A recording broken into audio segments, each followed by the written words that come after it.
The GameCola podcast number 21 is all about YouTube and it's a lot of fun. First we talk about videos, then we talk about videos. GameCola podcast.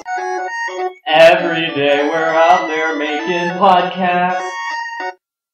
Hello, my name is Nathaniel Hoover. Welcome to GameCola Podcast number 21. We got a very special show for you tonight because we have Michael Gray here. Say hello, Michael. Hello, Michael. We got Paul Franzen here. Say hello, Paul. Hello. Thank you, Paul. You're an inspiration to us all. And we are three of the most prolific contributors to GameCola.net's YouTube channel, and so we figured it would make sense as we just all got together to record a little something to top off our run of Super Mario Brothers 3? 2! Super Mario Brothers 2! Yeah, Super Mario Brothers 3 is next. Is it? Oh, that's good. Anyhow, so we just finished recording our last bit for Mario Brothers 2, and we figured, well, hey, we're all together, we're all talking video stuff, so why don't we talk about some YouTubery? So, the first thing that we had begun to talk about, because I'm sure you're all dying to know out there in YouTube land, is the kinds of wacky, crazy setups that we actually use for our recording. Paul was telling us, just before we got into this, that he has been getting progressively lazier as he records his videos. Yes. No, when I started recording videos, I think, was first? I did Day of the Tentacle with Lizzo, and then I did Adventures of Magic Kingdom. Was that the next one? Anyway, yeah, I think that was the next one. I was super into it. I would actually watch all of the videos and then make little notes on them using YouTube's annotation features. That's not really happening anymore now. As I'm getting later into my run of Earthbound, I pretty much just skim the videos to see if there are any random encounters that I need to cut out. And if there aren't, I'm done. And I post it. And then I completely ignore all Nathaniel's rules about posting videos, too. He actually, there's no reason you guys would know this, so let me tell you right now.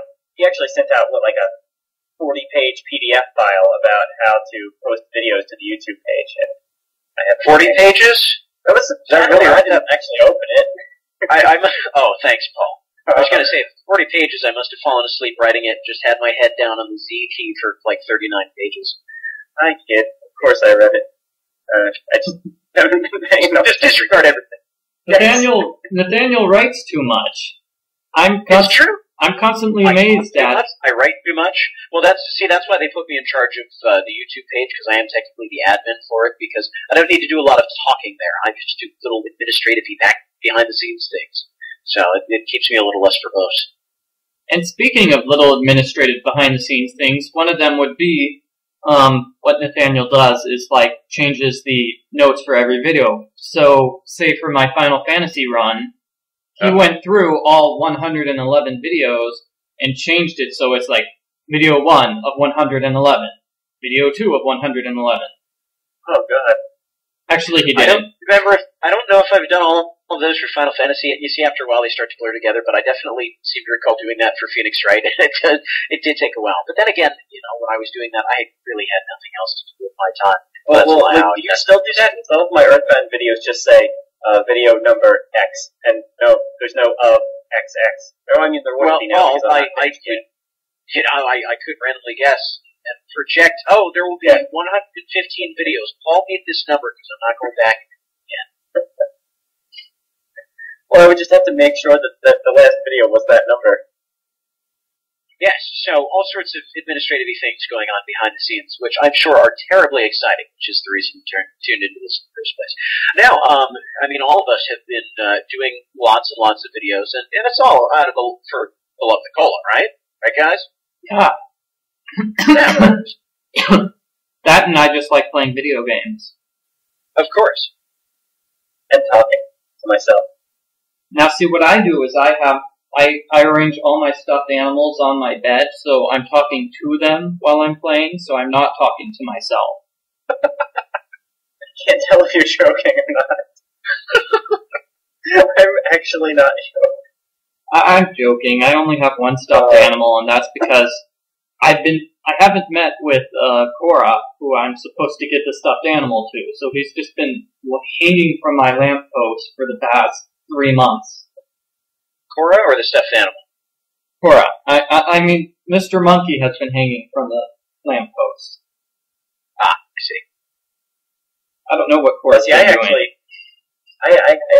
no stuffed animal audience, and in fact, Lizzo gets kind of antsy when I'm recording videos in here, because I'm in the living room, she's in the bedroom, and she can't help but hear everything I'm saying, so she's constantly trying to find ways to drown that out. For some reason, she thinks that her PhD work is more interesting than me playing Earthbound and talking to myself while doing it. Well, I noticed she helped you with Day of the Tentacle.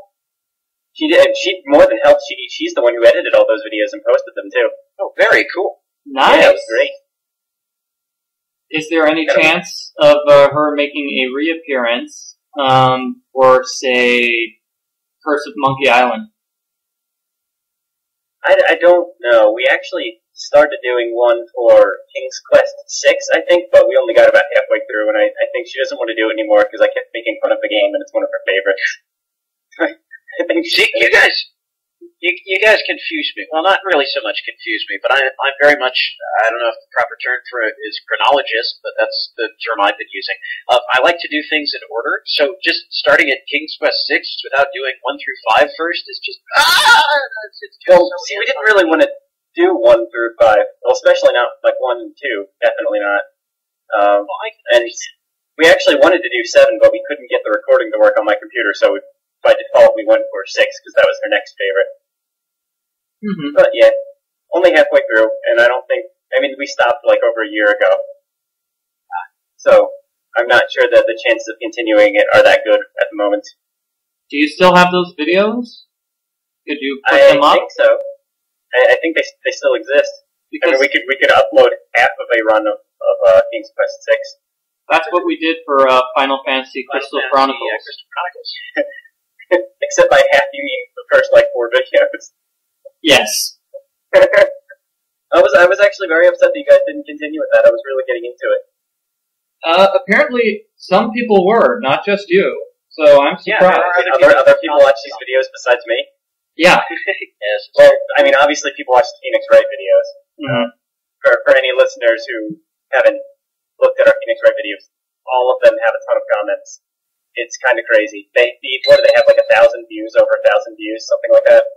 Well, yeah, what's great about the Phoenix Wright videos is that it's good old GameCola fare like we've been putting up on the channel, but it's also an actual useful walkthrough that, and I don't know how many Phoenix Wright video walkthroughs are out there, but, I haven't played the games, I haven't looked for any others, but as far as I've seen, I think they're pretty good. And they're very entertaining, too, as, just watching the story unfold. I'm finally, after all of this time, I make it a point to try and watch all of the videos if I can help it. So I've been very slowly working through the Phoenix Wright videos. I'm finally on episode 5, and I'm within 10 or so episodes of the end. And it's getting to be really great entertainment. Just the game alone, not even looking at the commentary to spice it up. Things have finally been getting very interesting. So it's been neat to watch that, not need to worry about the finding it, the paying for it, the taking the time to play it, the banging your head about the stupid jar puzzle, any of those things.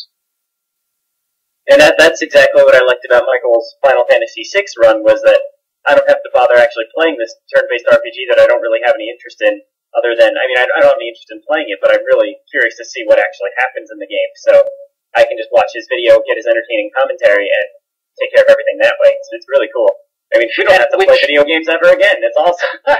Yeah. Well, that's what's interesting, I always thought, because I was saying, okay, we started out with the Mega Man games and the Phoenix Wright games. Well, Phoenix Wright works because you can say, hey, it's a walkthrough, and there's a lot of different ways that you can play it, so this is a very nice, clean run. And platformers, things like Mega Man, Super Back to the Future Part 2, Adventures of the Magic Kingdom, other things that we've done, can be very entertaining because I found that a lot of people have trouble with platformers that you can really show off with platformers and also get to places that people said, I couldn't even make it past the first boss. But with RPGs, I really, I saw somebody was uploading Final Fantasy stuff and I'm like, is anybody going to watch this? Watching other people play RPGs is incredibly boring. But apparently it's more exciting than I thought. Well, it especially helps that Michael started cutting out the random encounters after a while. I think that I agree makes the flow so much better. Yeah. I think you guys should compliment me some more. I also really like your Nancy Drew videos. Oh, okay. They aren't on the GameCola channel though, so our loyal listeners wouldn't have seen those. They're on Michael's personal Not necessarily. channel. Not necessarily. Yeah, I've gotten 3 or so comments about people saying, "Wait, aren't you that Nancy Drew guy?" That's amazing. Yeah, I'm like, yes, I am. Michael is actually such an internet celebrity. He's so cool that, and I have seen this myself, that some very loyal fan of his cobbled together the top 5 Michael Gray moments from his Nancy Drew videos and put that together. I was very surprised to see something like that. I was a little weirded out, but my reaction was basically half of those were just clips of me failing rather than me actually being funny. But see, it speaks very highly of you that someone thought that you failing was such a unique thing to put that together in a video. They were so entertained by it. You're very good at failing, Michael. Thank you. Thank you. So are you. I've seen your run of Super Back to the Future Part 2. Huh. I was awesome in that game. I don't know what you're talking about. Okay. I barely died at all. Really. In my defense, that was the first time I'd ever played that game. Also, it was all in Japanese, so how was I supposed to know what was going on? Yes, because Gremlin Doc Brown's dialogue was so important. Might have helped explain where some of these completely random bosses came from that weren't in the movie at all. I don't know, the musical instrument playing guy. Yeah, in case you listeners haven't watched Paul's run of Super Back to the Future Part 2, it's sort of this ridiculous platformer that doesn't make a whole lot of sense, that is very loosely based on Back to the Future. It was never released in the United States for some reason. For some reason. Actually, it is kind of weird because every crappy licensed game that exists is in the U.S., especially when they're based on U.S. licenses. So, I mean, it doesn't seem like it would have been the quality that kept it from being released in the U.S. Especially considering that the NES Back to the Future games were released in the U.S., and they were, I would argue, worse than Super Back to the Future Part 2. Yeah, I have played a little bit of, Back to the Future and, Part 2 and 3 are together in one game. Yeah. I've played both of them, not extensively, just enough, 10, 20 minutes, something like that, and I was far more entertained by the one that you played on the YouTube channel, Paul. Well, at least, I mean, with Super Back to the Future Part 2, you can sort of tell what's going on. I mean, my problem with the NES one is that, I mean, you could go left or right, and either way you went, nothing ever seemed to actually happen or seemed to indicate that you were progressing at all. Right. I had a lot of trouble just figuring out even what I was supposed to do in the game, let alone how it was tied to the movie at all. Whereas, at least in the Super Nintendo game, I mean, you could tell what was going on, more or less. Yes. Except when Pooh started falling from the skies, and you had to climb on it. I can only think that has to be the manure. Mm-hmm. That's exactly what it is, yeah. I mean, I was joking the whole time, saying, oh my god, what's all this Pooh doing here? Ha ha ha. And then, so at the end of the level, you see the manure truck fall over, and all this manure starts flying into the air, so it actually is Pooh. Blows my mind. That's disgusting. Maybe that's why it didn't get released here. That could be it, yeah. Well, they could have done what they do with a lot of other games, is just recolor it and say, oh, it's balls of slime falling from the sky, or it's giant rocks. I mean, they did that with Bionic Commando. The original Bionic Commando, nice, good old platformer, you're this military guy with a bionic arm running in to kill the bad guys, and the bad guys, as I remember or understand it in the Japanese version, were actually Nazis. And so you had the swastikas, and then they changed it so that the swastikas were no longer there. It was a slightly different design, but it's the same concept. I don't quite understand why they do that. I mean, I can understand why they do that, but they did that with Lego Indiana Jones, and it seems to me that, Indiana Jones, everybody knows they're supposed to be Nazis, right? So it seems kind of pointless to pretend that they're not Nazis. I think it's all about the perception of what the culture, or how the culture as a whole would respond to it. Because if you start having, let's say, good old little kids running around playing as the Nazi characters that they've unlocked, then all of a sudden the Nazis are the heroes, and maybe that's not a good thing that you want your little kids to be embracing. So there's that possibility. Well, I think, too, in general, I think they're probably just a little skittish about releasing a game that's rated E for everyone and there are Nazis in it. I think that alone is probably everything that's attached to that. Yeah. They probably decided that it's not essential enough to the core of Indiana Jones to include it. It's not essential to the core of Indiana Jones. I'm not defending that decision. Those Nazis can totally be cut out. They don't have anything to do with the plot. So anyway, about the YouTube page. Yeah, anyways, about the YouTube page. So there is this incredible proliferation of Mega Man videos there. Yeah, what's up with that? Being the huge Mega Man fan that I am, let me say that I actually didn't start that. She can believe that was all Michael's fault. Actually, Michael is the entire reason why I got into recording videos anyhow. You won't see a lot of videos from me on the YouTube page because it's all of my stuff is all Mega Man stuff, and then I took my column, Flash Flood, about Flash games and animations, and started to do a couple videos of me playing through the Flash games that I had reviewed. And I also did a run of Deja Vu with you guys that I also want to talk about in a little bit. But first, Mega Man. So Michael is actually the one who got me started because I watched his Mega Man Monster Marathon of games 1 through 6, and said, I really like this game, and I like all of these Mega Man games, and I kind of want to play it now that I've seen you do it. Was there a hint of it? I could do so much better there, Nathaniel. I think that there was. Paul, you're putting words in my mouth. I'm not spitting them out, but you're putting words in my mouth. To be honest, I had really no idea what I was doing during that video walkthrough, so yes, it was very bad, and it is very easy to do much better than I did in those videos. Well, yeah, I mean, I've seen your, then you followed that up with Mega Man X and X2, and then I think both 1 and 2 for the, did you do 2 different Game Boy Mega Man games, or just 1? I did Mega Man 1 and Mega Man 2 for the Game Boy. That's right, yes you did. So, yeah, I mean, and I could definitely see after, you really got the hang of it that your Mega Man skill had improved, so A+, yay, thumbs up. No, I think it's because I actually had a controller as opposed to doing the computer keyboard. Oh, yeah, that makes a big difference. Yeah, it does. That was a big moment for me when I just finally broke down and bought a USB Super Nintendo style controller to plug into my computer for these games. What's been tricky for me, though, is I have a wireless controller that kind of looks like a PlayStation 2 controller, except it's much more comfortable because I always had issues holding the PlayStation 2 controller for long periods of time. Hands always cramped up, bad things. Anyways, I digress. But the controller that I have is wireless, runs on batteries. And whenever the batteries start to get a little bit low, I'm watching myself as I play. So if in any of my Mega Man videos you ever see me randomly jump in place or fire when there's nothing on the screen, it's because my controller is deciding, I'm low on batteries, I'm going to do dumb stuff. I'm going to transition now to the topic of how you actually record. So I'm guessing I'm guessing from your comments that you are playing on the computer with some sort of controller attached to the computer? Yeah, how I do it for actually all of the things that I'm doing.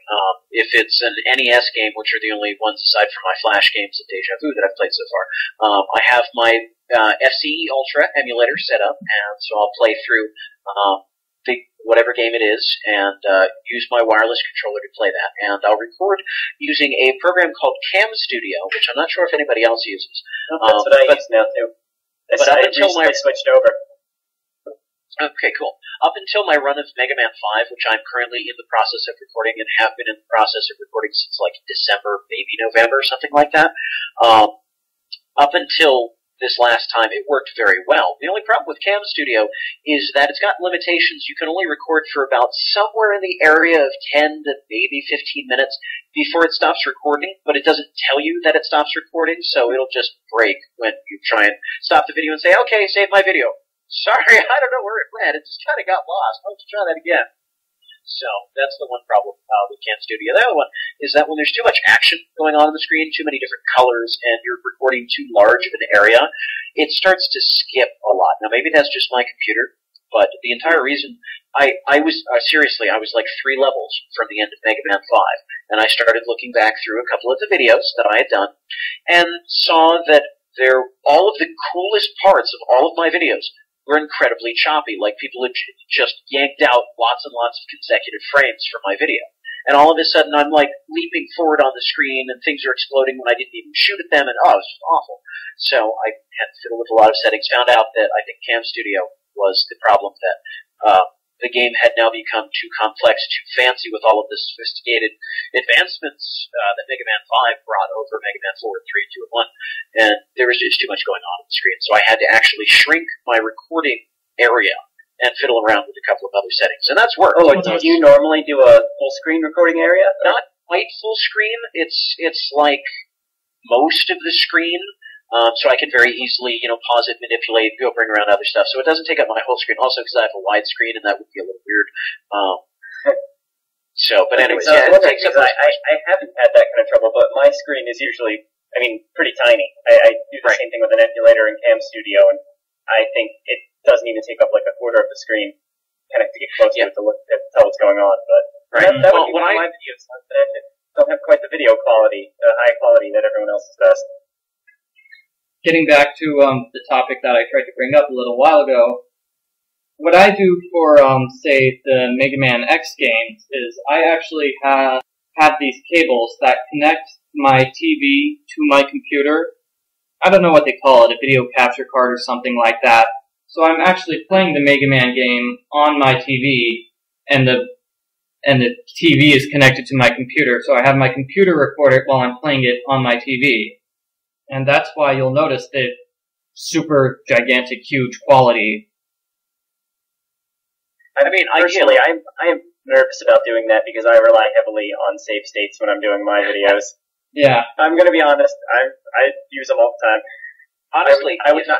There's no way I'm going to play through the first chunk of Super Back to the Future Part 2 16 times because I keep dying in the middle of it. I only have so much dedication here.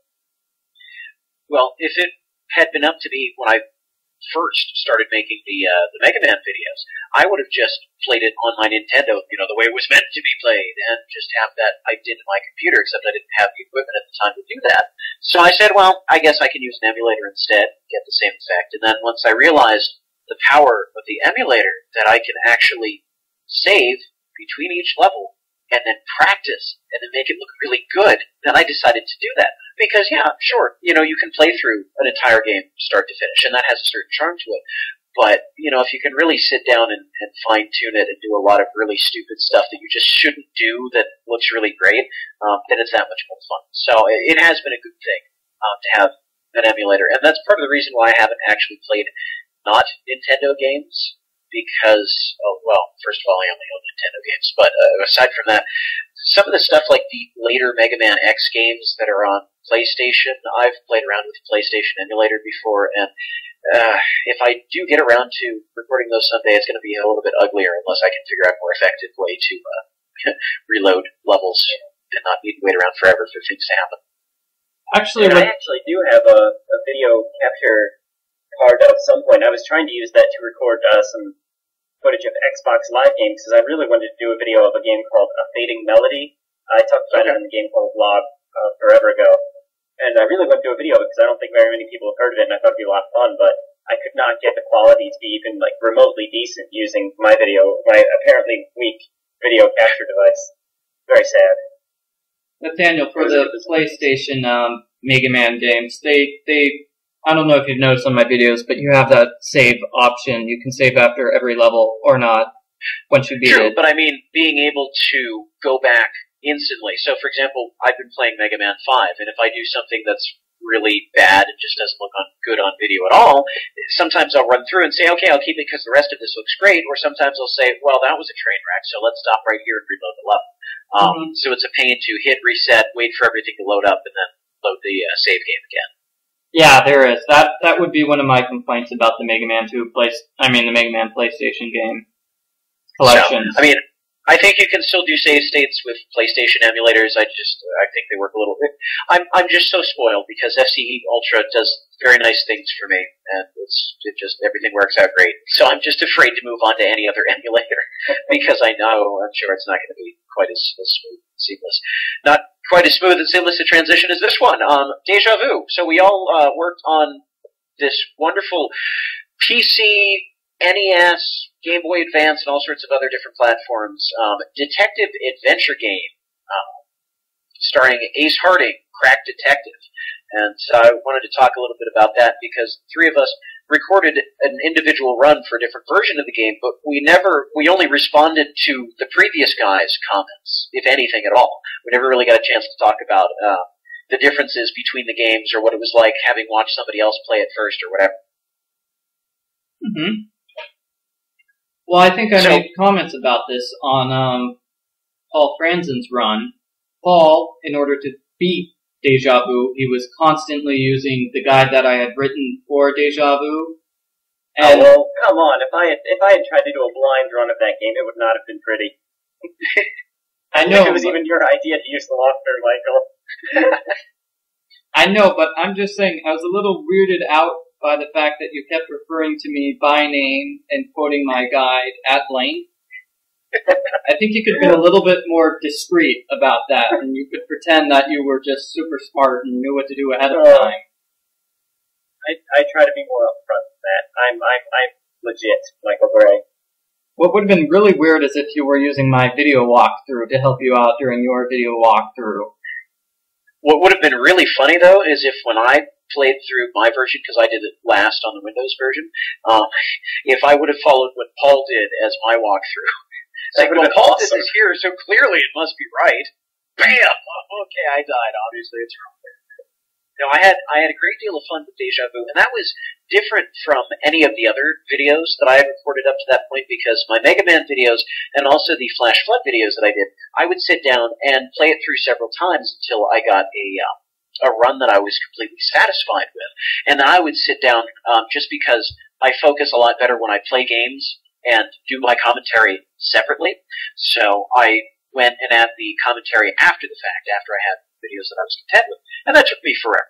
When I was playing Deja Vu, I redid the video footage a couple times to make sure everything came out the way I wanted, but I was basically goofing around. I was just saying, you know what, these guys have already played it seriously, I'm just going to be ridiculous and have some fun with it, and if there's a little something that I missed that I want to put back in, I'll re-record it, otherwise don't worry about it.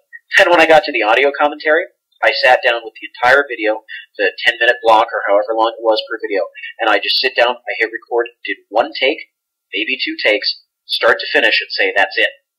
I'm not going to take any more time on it, because normally with my Mega Man videos, I'll try and record a whole stage at a time, and I can fit 2 or 3 stages in the video. And if I have a section that I kind of like, but the rest of it's kind of yucky, I'll cut out that little, maybe, hopefully if I'm lucky, 30-second section, and then record the next bit, and then keep on slowly piecing together until I have like a Frankenstein monster of audio commentary.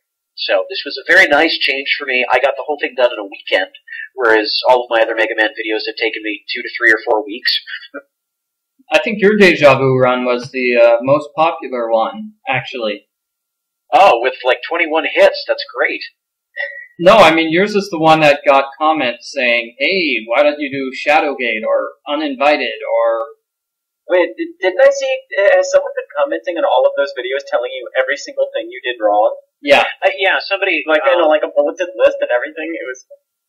Yeah, and I wasn't sure, and loyal viewer, if you're listening, I wasn't sure if it was that, you know, you thought I was trying to do a serious run, and I just kept screwing up, or if you just wanted to point out exactly what it was. I don't know, either way. I was just having fun. I was really just goofing off and intentionally getting myself killed off all the time, because really, that's how I play adventure games. I mean, that's one of the reasons why I love the Space Quest games, is that there are so many creative ways you can kill yourself off. Not that that's terribly morbid or anything, but you know, if the designers go to the trouble of programming all of these random game over sequences, it can be kind of fun to see what kinds of crazy, ridiculous stuff they came up with. I mean, this is getting too far off topic at this point, but to me it depends on how far they make you go back after you get killed. If you put your last save file, not a fan. Well, that's why you save often and in many different slots. I don't know, I like what the later King's Quest games, how they do it. They just put you right back to right before you die. Which is also what Test Game, the game that Lizzo's been working on. I guess that's the code name for it anyway. That's how her game works. That's what Deja Vu does, and I think you might have noticed that in my Deja Vu 2 run, I just pulled a Nathaniel, and just for one video, I just goofed around and did 5 or 6 death sequences all in a row. I was most entertained by the dog and the blind man who's selling the newspapers, because there are so many things that are wrong about that. You go and, what is it, Michael? You go and punch the dog.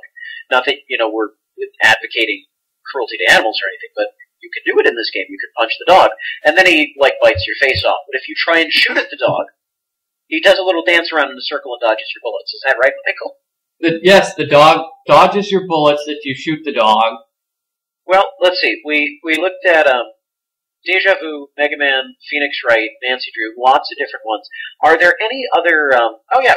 There's some other videos that we haven't talked about, because I'd like to at least touch on everything that we have on the YouTube channel if I can possibly think of it. We also have Michael's run of Metroid Fusion up right now, which is followed with our walkthroughs, because we do actually have a couple different walkthroughs up on the site right now, which is nice.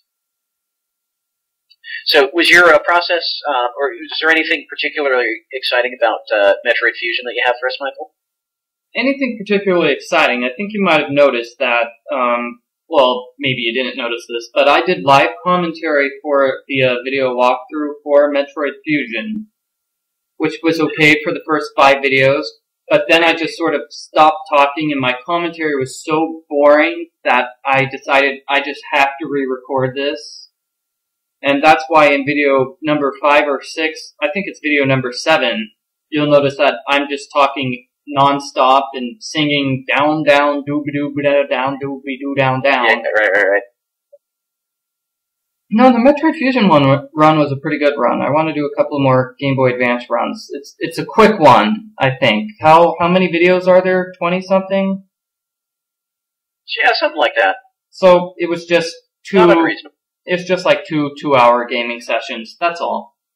That's not bad. But speaking of things that we have on the longer end, or maybe on the shorter end, depending on how you look at it, we have all of these podcasts. So we've done all of these GameCola podcasts that we have in nice little travel form. You can listen to them, but we've also applied pictures and in some cases videos to them, so you can have something to watch on YouTube as you're listening to the podcast. How do you think those have gone over?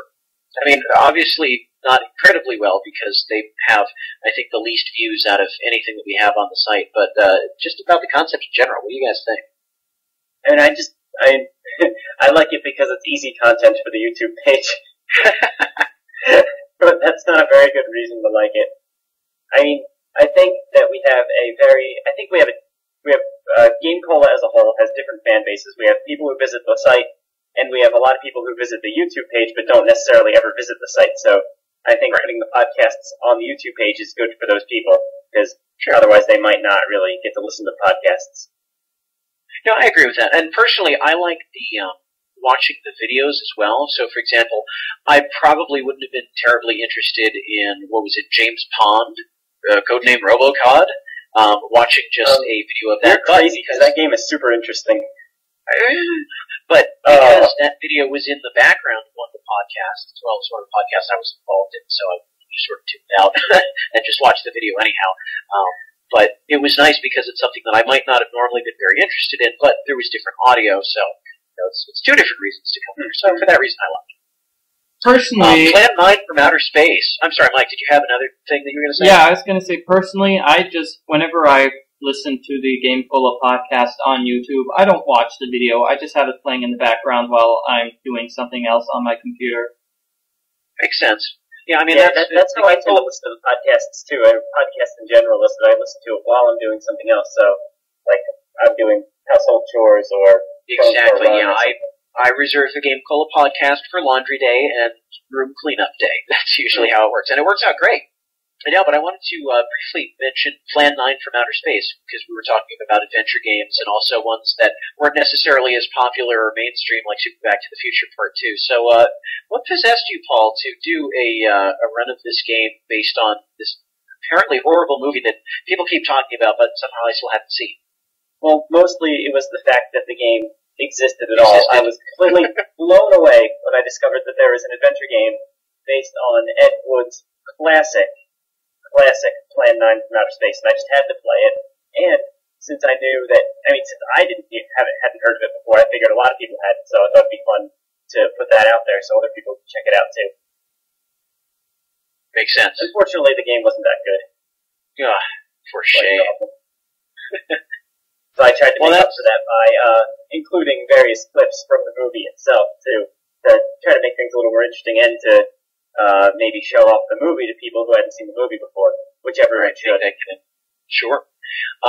And then along the same lines of really obscure stuff, at least as far as I know, it's really obscure stuff, we have videos from another adventure game, The Adventures of Willy Beamish, except it's not actually a video walkthrough, it's death sequences for this poor little child who's on some sort of adventure that I still can't exactly figure out. So, Michael, why'd you come up with The Adventures of Willy Beamish? Well, that was for a special edition of the 10 Reasons, and Willy Beamish will always have to hold a special place in my heart because Willy Beamish is the reason I got involved with GameCola.net. Uh-huh. Paul, I don't know if you remember, but I believe we had a column called Free Stuff for Feedback back in the day. Yes. The precursor to Free Stuff for Referrals. We don't have it anymore, but we had it more recently. Sorry, go ahead. So basically, Paul was desperate to actually know that people are reading the site, I believe. That's the idea. So he said, if anybody, please leave a comment and I'll send you something free. And there was a review for Willy Beamish, so my comment was, hey, I like this review for The Adventures of Willy Beamish. It was funny and it made me want to play the game, although it was on a system I had never heard of, like the Sega Saturn. And so, my reward, what was my reward, Paul? I can look it up. I don't remember off the top of my head, though. Okay, we'll make him look it up. This is hilarious. Okay. So help me, if it was a Nancy Drew game and that got you started on writing Nancy Drew reviews too, I'm gonna laugh. No. It's something different. Previously in Free Stuff for Referrals, or Free Stuff for Feedback, we've given away things like an Animorphs VHS tape. I personally got a bumper sticker that says Mushroom Kingdom on it for my car, which was pretty exciting. Handmade bead, bead art of a couple Mega Man bosses. Ooh. So, lots of different kinds of fun swag. And then there was some book in German or something like that, wasn't there? Wasn't it like a German spirituality book about finding your inner yoga? Something ridiculous. Something like that. We used to have. There was a book once about playing video games and Dungeons and Dragons will make you go to hell, I think. Maybe that was it. But it was in German, I seem to recall. Oh, well, there was another one that was a copy of Diablo 2 in German. Oh, that's the one I'm thinking of, yes. So anyways, we've had some really interesting and wonderful prizes given away on the old version of GameCola before we switched format to this fancy, shiny new site. So, the things you miss out. While Paul is looking that up, I wanted to also just bring up the fact that we're doing holiday videos now. This is a trend that I started. I thought, hey, it would be fun. We could do a Halloween-themed video, Christmas-themed video, Thanksgiving. Looking ahead, we did New Year's, looking ahead to, what's that, with the hearts, February, people buy chocolate, flower, Singles Awareness Day, Valentine's Day. So, looking at doing a Valentine's Day one as well. And so, somebody sounds bitter, Nathaniel. I am not bitter. Not at all. Spice Girls. Or VHS tapes of the Spice Girls. Yes. Hello? That is it. Paul, would you like to announce that again? What did I win for making a comment on the Willy Beamish article? You won 4 VHS tapes of the Spice Girls. Bravo. That was one of our best prizes ever, I think. Very highly sought after. Everyone wanted it. So that was how I got involved with GameCola.net. I figured these guys gave me Spice Girls videos. I might as well read their website. And then I volunteered to become a website because apparently it's a rule that if you read the website, you have to become a writer. Have you noticed that too? Yeah. So, go ahead. yeah, well, ever since that little, under the table deal of, hey, if you actually write some content for my little newsletter here, I'll give you some swag. Ever since then, I think Paul and Michael have had this wonderful working relationship in which they get to do all of the most fun and cool videos together while alienating everybody else. Like Teenage Mutant Ninja Turtles 4 and DuckTales 2, right? Am I right? I'm so right. I didn't really like Teenage Mutant Ninja Turtles 4. It's just the same as Teenage Mutant Ninja Turtles 3. Why do you have such a horrible taste in video games, Michael Gray?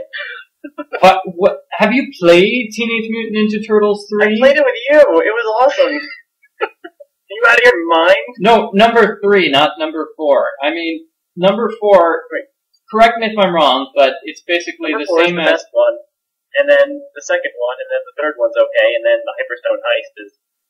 And then finally at the bottom of the barrel is the original NES one. That's the order. Oh, okay. I don't know. It just seemed like a generic fighting game. It was Paul who was super excited about playing Teenage Mutant Ninja Turtles 4, so I'm like, okay, fine, I'll play Teenage Mutant Ninja Turtles 4. Cowabunga, dude. And... You're crushing my spirit right now. I'm sorry. I'm so depressed. I like the Teenage Mutant Ninja Turtle games, it's just, I didn't really see how number 4 was all that different than 2 or 3. Besides for better graphics. Okay, I'll tell time travel. That made it better. I preferred the second game where there was actually no plot whatsoever and you got to pretend there was a plot. And you guys also did DuckTales too. And again, I'm thinking, me being the chronologist that I am, if that's the word, I'm thinking, why not DuckTales 1? You just jumped ahead. I think I did DuckTales 2. Paul, you did not play DuckTales 2. That you did. I'm sorry. Michael played DuckTales 2 twice, which made me think that you played it. There's a reason that I played DuckTales 2 twice, and I'm not sure it's a very good reason, but I had already written a guide, a text walkthrough for DuckTales 2 and DuckTales 2 for the Game Boy. But for the NES version, I did write a guide for DuckTales, but I still have not finished my guide for DuckTales for the Game Boy. And what I really wanted to do was play them both side by side so people could see the differences and the changes, because I think DuckTales 2 for the Game Boy was really interesting. It had cool concepts like the goggles which let you see where all the hidden jewels are the counter which says, hey, there are 20 or so, however many treasure chests that are left unopened in this stage. And they also had, hidden signs. You get the special item and it shows you the signs that lead to the hidden treasure. It's like, those are interesting ideas. I don't know why they weren't in the NES version. So that's why I sort of wanted to show up an NES version of the DuckTales game next to a Game Boy version of the exact same game. Because I think those Game Boy games are good and they've been kind of ignored as just cheap ports when they're not. It's kind of interesting. You don't usually see that the Game Boy version is better than the NES version. I don't think it's better than the NES version, but I think it's interesting in its own right. Yeah, exactly. It's not just a lazy port. Yeah. So that's why I didn't do DuckTales 1, is because I haven't finished DuckTales 1. That's why I started with DuckTales 2. And there's no really running plot between DuckTales 1 and DuckTales 2 anyway. True enough. So I have a question for everyone. What is one game that you really want to record for the YouTube page that you haven't done yet? I call dibs on Chrono Trigger. I don't know if I'll ever get around to it because of all of these Mega Man videos. And it is a bit of an endeavor, but it is my all-time favorite RPG, and I would really like to be able to do that. Interesting. I mean, now that we've apparently proven that RPGs are hip and fun to watch, so. I can't believe that, actually, because, well, maybe this is being a little bit speaking of the future, but I've got 26 or so Final Fantasy VI videos that are going to be uploaded in the future, and I'd be surprised if anybody actually watches them, to be quite honest. Because I thought the game was over. Thank you, Nathaniel, for telling me that there were 2 more dungeons to fight, so I had to keep doing my video walkthrough. No, there's bonus material in Final Fantasy VI Advance, so the remake version has more. So thank you for letting me know that I had to keep playing, and I just pointed out a fact. You were the one who acted on it. You can't blame me. You could tell that I was getting increasingly frustrated and bored with the game because my commentary throughout these videos just keeps getting meaner and nastier, and as the game goes along. It started out pretty mean and nasty too. It did start out pretty mean and nasty. I'm surprised. It starts out mean and nasty. Actually, I would say the opposite. I would say it started out mean and nasty, and it got progressively nicer when the story started getting more interesting. Yeah, it started getting nicer. When Part 2 started and the game started getting good, I'm like, yes, this is interesting. In the game's defense, part of it, well, actually, it's just as condemning as it is defending. Things weren't very well explained at the beginning, and you hadn't, Michael, you said you hadn't played a Final Fantasy game before that, right? I've played Final Fantasy Tactics Advance and Final Fantasy 1, and this game plays just like it. Neither of those really compares, because this is very different. If you said, like, oh, I played Final Fantasy 4, okay, I might be raising an eyebrow at you, but very different games, from just the game mechanics and the things that they didn't bother to explain, because they didn't give you a tutorial until, video number 5? And that was a really bad tutorial, and it's amazing how many control problems I have still with this game, figuring out the magic screen, and just learning what the magic spells do right now, about 50 hours into the game. That can be incredibly frustrating when the game itself is working against you, or, if you're not. Some people have no problems with it, and sometimes you're just not, configured to play that kind of a game. I know exactly what that's like. I am not very good at Sonic the Hedgehog games at all, because I am not configured to play with Sonic physics. It's just not my thing. So, but I accept that. Anyways, I say this because I was just playing the original Sonic the Hedgehog recently and getting very frustrated because it's not exactly the same as the Mega Man 5 controls that I've been playing in But anyhow, that's something different altogether. So I mentioned I wanted to play Chrono Trigger. What do you guys want to play in the future? Oh, I would really, really, really like to do a 2-person Toe Jam and Earl run, but as of yet, I haven't found a second person yet. Michael won't do it with me. Although I haven't asked Nathaniel. Nathaniel, do you want to do Toe Jam and Earl? Well, because I am a Nintendo-only guy, I never owned Toe Jam and Earl, and in fact, I've never played it. So if you'd like to, watch me fail all the time, or get ridiculously lucky and wonder how I did it, sure, I'd be happy to do it. Well, maybe I'll just do it single player. It's really meant to be a 2-player game, though.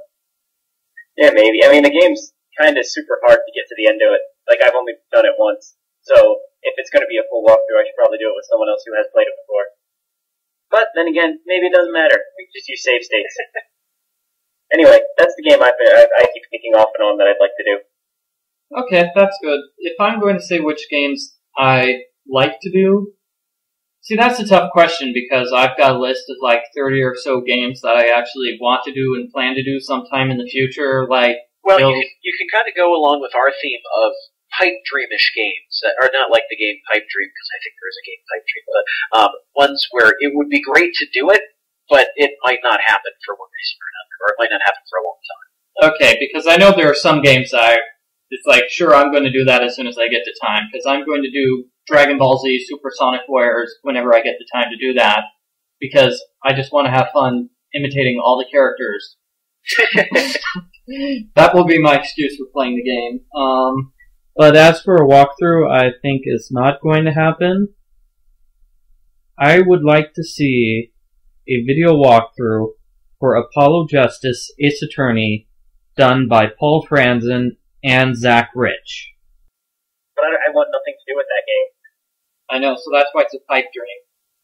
I do dig the idea of having more people than just us on the YouTube channel, because, I mean, I love the stuff that we've all put out, but it is the GameCola YouTube channel. And it's just either people haven't been very interested, or maybe we're now like some sort of elite untouchable club, which I really hope is not what we've turned into. Or, for whatever reason. Though, we have. Zach Rich did, during GameCola's long hiatus between the during the transition from the old format website to the new one, did put up a video asking if GameCola was still alive. Matt Jonas, I believe, also put up another one talking about actually, Matt Jonas has mentioned to me multiple times now that he wants to do a video walkthrough. Cool. I'm not sure why I asked it, actually. Yeah. So we have had other games, but the ultimate one, and I'm actually looking here at our random GameCola videos playlist that has other stuff like how to spell GameCola, Paul's little black and white opus of how to spell GameCola. People still have trouble with it. I know, it's ridiculous. But some of the other ones that we have, like, talking about installing older games on Vista, that was cool. Nice little technical walkthrough for Michael. Mm-hmm. Paul's video in Post-it notes of excuses as to why the new GameCola site wasn't ready yet. And then our little heartbeat monitor about that. But the one that was very nice to have was a collaborative effort of most of the, I don't know if it was most of the staff members, I don't even know how many people are on staff anymore, frankly, but a good number of people got together for our Welcome Back GameCola video, the celebratory video where we had a bunch of different staff members put together little video clips celebrating the fact that GameCola is about to be here or GameCola is here. So that I was pretty surprised by the amount of people who signed up to do that. And I was really happy because some of them were like brand new writers that hadn't even written for the site before, who were only starting to write for the site when the new site came out. That was very interesting. I loved it, and I was really happy with the quality of all of the submissions because every single one of them made me laugh, made me smile, and I liked having all of them together. I think everything fit very well. So, gentlemen, as we're starting to draw this to a close here, looking at my invisible watch that's here on my wrist, any last kind of things that you want to say about the YouTube channel, things that you've liked about it, things that you're excited about for the future, just commentary in general? Well, we said what our favorite YouTube videos were, or at least I think we did. Why don't we say what our least favorite videos were?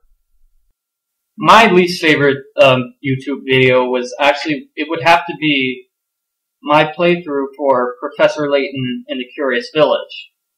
Which isn't actually on there. But it's a great game, I love it, but it was so horrible to record because you had to switch back and forth between the top screen and the bottom screen for every single puzzle, and you had to do that 5 times for all 120 puzzles in the game. Just so you could record, here's the top screen, here's the description of the puzzle, which is 5 seconds of footage at most, and I have to recalibrate my equipment to go to the bottom screen and watch me inputting it, and then flip back to the top screen to see the explanation, and flip back to the bottom screen to see the other explanation, and that's why it took me 2 months longer than it should have. I was planning on, releasing it in time for the second Professor Layton game, but that didn't work. So, well, how about you? What's your least favorite video? And again, this is not meant to be my least favorite video. I don't know. Well, not individual video, but playlist or whatever. And again, that's just not a very nice topic to broach. Well, then it can be your own. Which video? Mine are great. Mine are great. I don't know. Geez, my least favorite of the ones I have done. And you can target mine too. Those are fair game. My least favorite are the Flash Flood videos. I hate those. No, Fuzzy Pickles.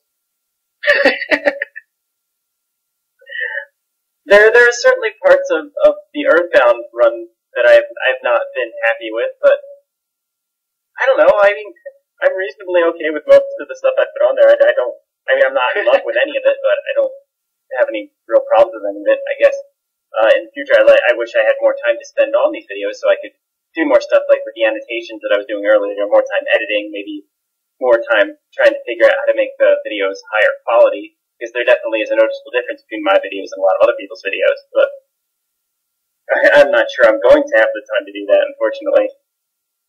Fair enough. I mean, I guess in the perfect world, I would be able to work on all of those aspects, but I think here's a complaint for you, Paul, is that for our Teenage Mutant Ninja Turtles, Turtles in Time run, we couldn't hear each other at all.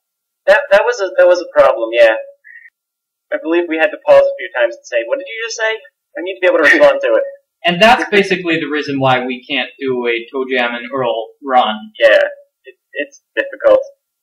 Just, strap a cell phone to your head, like big rubber band. Great. What I would like to see happen one time is a co-op walkthrough of just an adventure game with maybe an adventure game that neither people have played before, with one person controlling the other person saying, "No, do that, etc." I think that would be interesting. I'd like it. I'd watch it.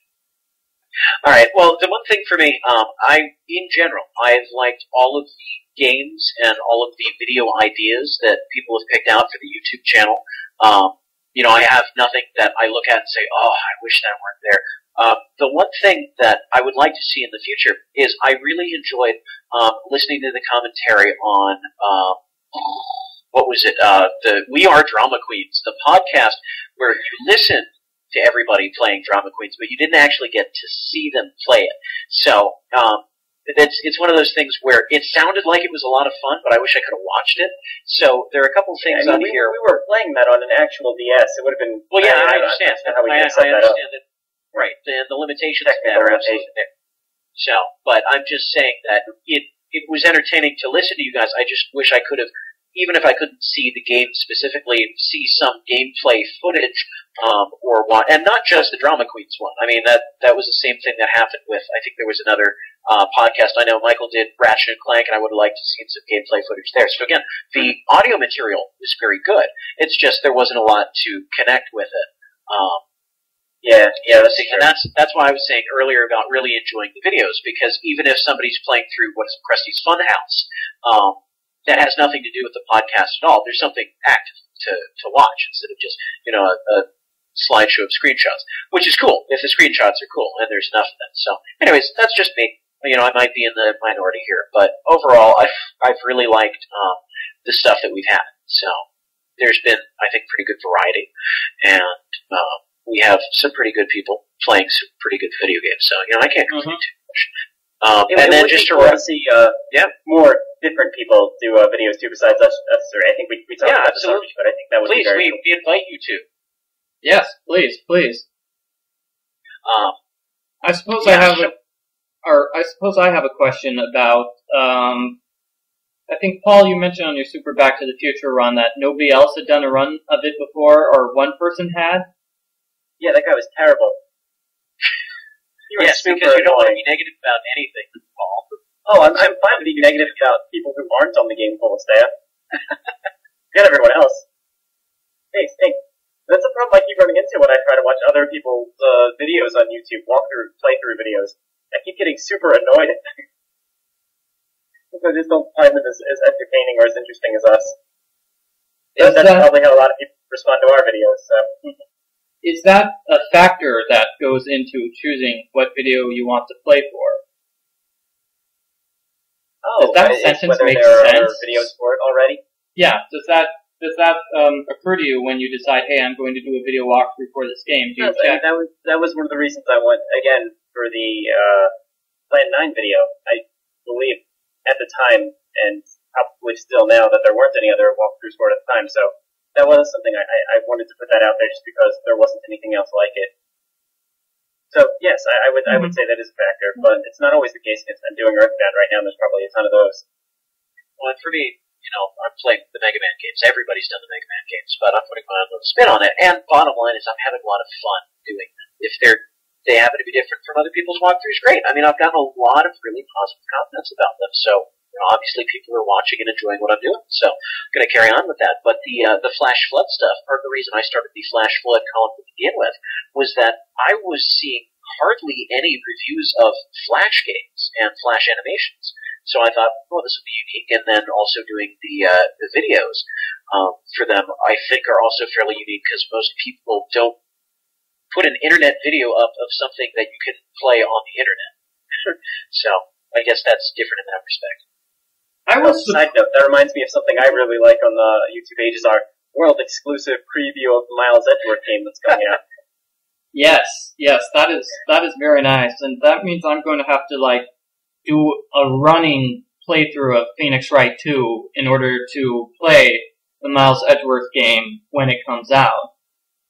Because Franziska is in the second game and she's going to be in the Miles Edgeworth game. So, I kind of have to play the game with Franziska in it in order to make sense because it makes sense, yeah.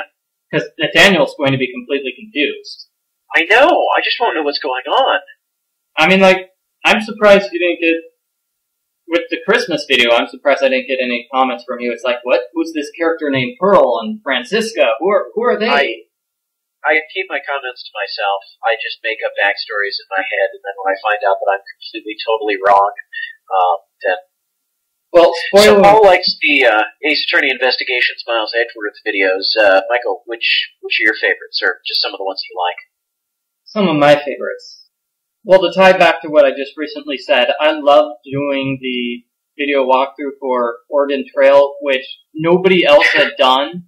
Which completely blew me away that nobody thought to do a video walkthrough for that game.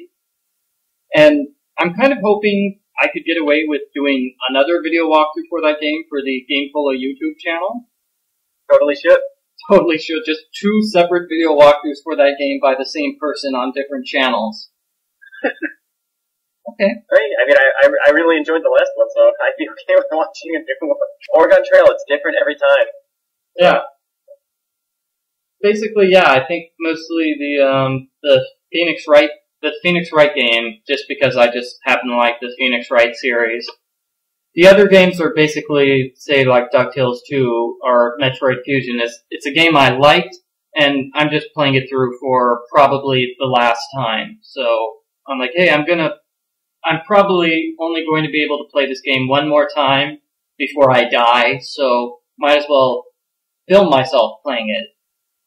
If that makes any sense. No, it does. Makes sense. For me, I don't know, being the Mega Man fanboy that I am, I really like all of the Mega Man videos. So it's funny because these Phoenix Wright videos have been taking me a very long time. I think just because of the nature of them, they're very dense. There's lots of dialogue. There's lots of plot development. And I can only watch a few of them at a time before I need to go on to something else. But all of the Mega Man videos that are on here, I'll just sit down and I'll watch most of them. I mean, granted, the games are shorter, so that helps, but I just eat them up. I'm like, ooh, somebody's playing Mega Man, let's watch this. And so, there are a couple times, yes, where I leave comments like this where I'm saying, please use special weapons, things like that. But despite those couple of times, I really enjoy just watching someone else play the games because I have a very clear picture in my mind of how I would go about it. I'm always surprised when somebody tries something different than I'll say, wow, that's neat, that's different, I like it. So, actually, all of the platformers. I've really enjoyed all of the platformers because that's my favorite kind of video game. I'm definitely a platformer guy. So, Super Back to the Future Part 2 was very entertaining to me because I love platformers. So, those have been all of my favorites. And also, I don't know, I've been liking the Earthbound run as well. That's been pretty fun too. But then again, that is one of my favorite RPGs, so of course I'm going to be more partial to that. I don't understand the plot of Earthbound anymore. I lost sight of the plot pretty much after the video where the butterfly from the future explained what was going on, and I know it's just going to be the general RPG plot of visit all 6 or 7 of these various locations and do whatever it is you're supposed to do there. Earthbound sort of has this one overarching plot that gets explained by Buzz back at the beginning, the talking butterfly. It's not actually a butterfly, but that's okay.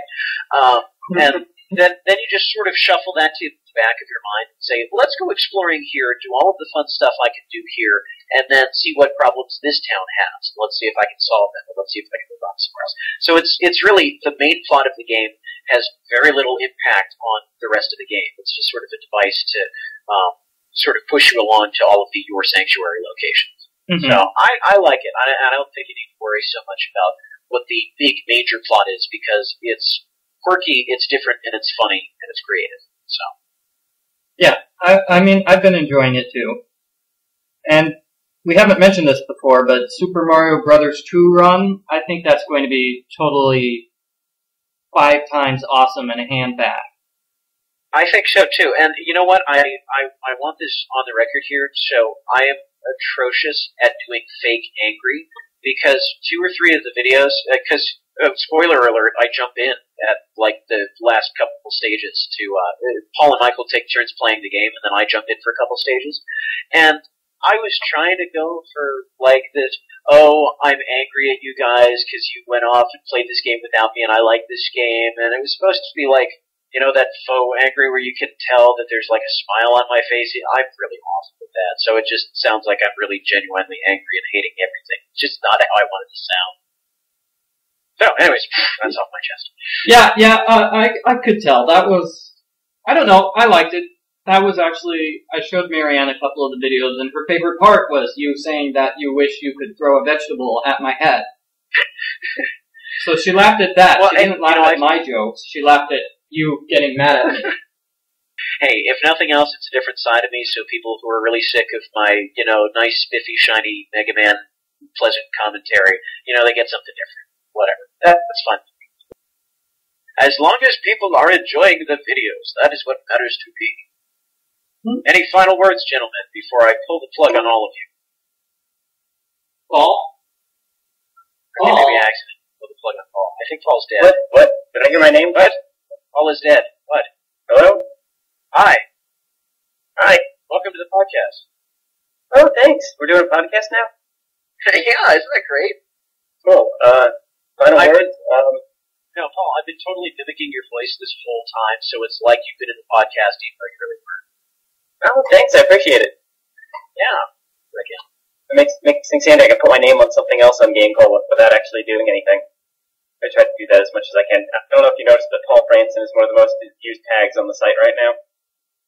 I didn't notice. That's actually not my fault. I'm not doing that, but... So, gentlemen, shall we wrap this thing up?